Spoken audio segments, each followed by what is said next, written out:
until I start seeing some thank yous pop up on the screen. I told you, I've been trying to tell you about the whole mask thing. So I just want to wait till I get one thank you for trying to warn you. Anybody?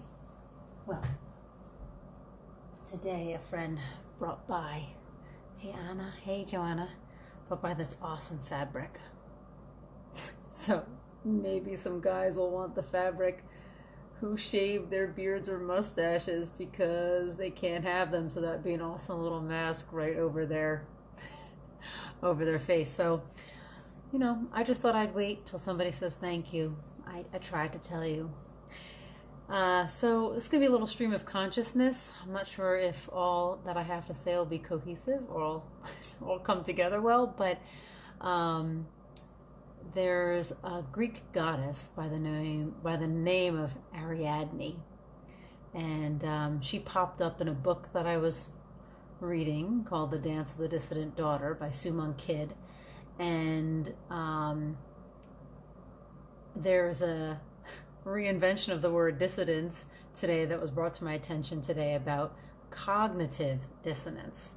And I feel like our weather today is a simile, if you will, for how the weather is changing and it's constantly trying to balance, and we're like, what's going on, what's with it, and it kind of changes our attitude and perception as well. So I'm going to explain to you a little bit what cognitive dissonance is, and I feel like many of us are experiencing this right now. But the Ariadne kind of plays into this Greek goddess because there is a theory also known as Ariadne's thread, and it is trying to solve a problem by multiple means. She was known to help Theseus escape the Minotaur in the maze, so she often gets credit for this definition of Ariadne's thread. So, but the last part of the definition is trying to solve a problem by multiple means, such as a physical maze, a logical puzzle, or an ethical dilemma, through an exhaustive application of logic to all available routes. So I feel like maybe some of us are in an ethical dilemma right now, and we're looking for answers from someone or something above and beyond us.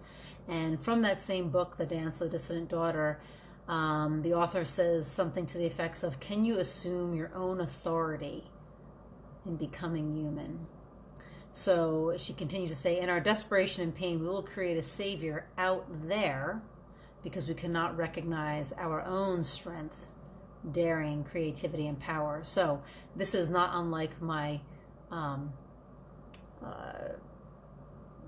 my live from the other night where I was talking about fear, that was written by mariannewilliamson. So I don't know, I find like we might be in an ethical dilemma right now. We're looking for answers outside when we are capable of assuming our own power from the inside, but we might be forever at odds with ourselves because we struggle to seek harmony, and it is easier and more comfortable not to question our own thoughts and to rely on that savior kind of out there. And this is really what is known as a theory of cognitive dissonance. So we remove ourselves from that which makes us uncomfortable, so we don't have to deal with the thing that makes us uncomfortable. And so therefore, then we change our thoughts, attitudes, or behaviors to stay in that kind of harmonious place. And we change our thoughts and our attitudes and our behaviors as a protective mechanism, because we want to reduce the amount of discomfort that we're feeling. So we are striving for harmony, and as soon as these attitudes and behaviors don't align with our experience, that's known as cognitive dissonance, or as a theory. So I think we might be experiencing a little bit of that right now. So cognitive dissonance can be the phrase of the day. And I think, I'm seeing a lot of that with, a lot of people, wanting to believe one thing, and then they say, maybe tell themselves one thing because they're like, no, I want it to be this way. And so there's an example of that. And it's just something that was brought to my attention again today, and I happened to even make a post even before this phrase was brought to my attention again about the Dance of the Dissident Daughter. But it's an amazing book where I learned about Ariadne, the Greek goddess.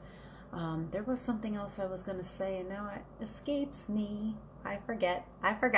It'll come to me in another live. But hey, Katya, how are you? Long time. Thank you all for watching. And, I'm just curious to be aware of what might be happening in you and out there with everything that's going on and everything spinning up. So I just also felt like the weather today, between the rain and the sun and the rain and the sun, like doesn't know what it wants to do. So maybe like everywhere we go, we always take the weather with us. So the weather is so fickle, we can be fickle too, because we're trying to find that balance in our lives. But what happens if we don't? What happens if we don't? What happens if we do, really listen to ourselves and seek inside what we know for the answer and the truth? So I'm going to say, always be seeking the truth. Keep looking for answers. And you know that phrase, anything is possible? Usually it's used towards, oh, I can do anything. Anything is possible. But I also want you to think about anything is possible in regards to anything that is happening. So I don't put anything past anything, and I think anything is possible when it comes to certain things that are happening in our lives and the world around us. So I wish you all the best. I'm going to get back to more mask making. And if you want a mustache mask, let